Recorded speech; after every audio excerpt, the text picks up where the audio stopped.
इस चूहे को मारने के लिए न किसी बिल्ली की जरूरत है, न जहर की, न पिंजरे की। इसे मारने के लिए इसके अपने 2 दांत ही काफी हैं। जी हाँ, अगर ये चूहा कुछ हफ्तों तक कुतरना बंद कर दे तो इसके सामने के दांत बढ़ते बढ़ते गोल घूम जाएंगे, वापस इसी के मुंह में घुस जाएंगे और इसके अपने तालू को चीर देंगे।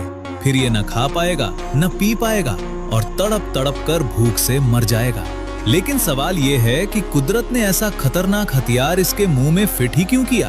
और क्या सच में चूहा सिर्फ अपने दांत घिसने के लिए आपके घर की तारें और अनाज की बोरियां कुतरता है? इसका असली जवाब उससे भी ज्यादा चौंकाने वाला है। लेकिन उससे पहले जानते हैं चूहे के मुंह के अंदर छुपे कुछ ऐसे राज जो आपके होश उड़ा देंगे। चूहे के मुंह में कुल 16 दांत होते हैं। सामने के 4 बड़े दांत जिन्हें इंसाइजर कहते हैं और पीछे 12 दाढ़ें। और हैरानी की बात यह है कि इसे पूरी जिंदगी के लिए बस यही एक सेट मिलता है। टूट गए तो दोबारा नहीं आते। लेकिन कुदरत ने इसमें एक अजीब खेल कर दिया। चूहे के सामने के 4 दांतों की जड़ें कभी बंद नहीं होती, इसलिए ये दांत जिंदगी भर बढ़ते रहते हैं, ठीक वैसे ही जैसे आपके नाखून बढ़ते हैं। ऊपर के दांत करीब 2.2 मिलीमीटर हर हफ्ते और नीचे के करीब 2.8 मिलीमीटर हर हफ्ते, यानी साल भर में लगभग 4 से 5 इंच। अगर एक चूहा साल भर कुछ भी न कुतरे तो उसके दांत इतने लंबे हो जाएंगे कि वो अपना मुंह ही बंद नहीं कर पाएगा। और यहीं आती है वो बात जो ज्यादातर लोग गलत जानते हैं। आपने सुना होगा कि चूहा कुतरना बंद कर दे तो उसके दांत सीधे उसके दिमाग में घुस जाते हैं। दरअसल ये पूरा सच नहीं है। असलियत ये है कि चूहे के ऊपर और नीचे के दांत आपस में रगड़ खाकर एक दूसरे को खुद ही घिसते रहते हैं, बिल्कुल चक्की के 2 पार्टों की तरह।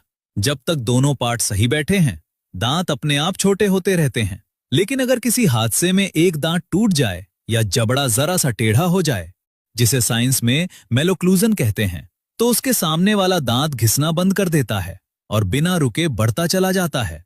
और वो सीधा नहीं, गोल घूमकर बढ़ता है।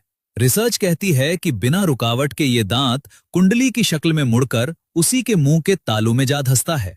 वहां घाव बनता है, पस भरती है और आखिर में चूहा खाना निगल ही नहीं पाता। यानी चूहे का सबसे बड़ा हथियार ही उसका सबसे बड़ा कातिल बन जाता है। अब जानते हैं वो बनावट जिसकी वजह से ये कंक्रीट तक चबा जाता है। दरअसल चूहे के सामने वाले दांत पर इनेमल की सख्त परत सिर्फ आगे की तरफ होती है और पीछे की तरफ नरम डेंटिन। कुतरते वक्त पीछे का नरम हिस्सा तेजी से घिसता है और आगे की सख्त परत बची रहती है। नतीजा ये कि दांत हमेशा छेनी की तरह धारदार बना रहता है, बिना किसी सान चढ़ाए। और उस इनेमल में लोहे यानी आयरन की एक खास परत होती है जो उसे तेजाब से भी बचाती है और पत्थर जैसा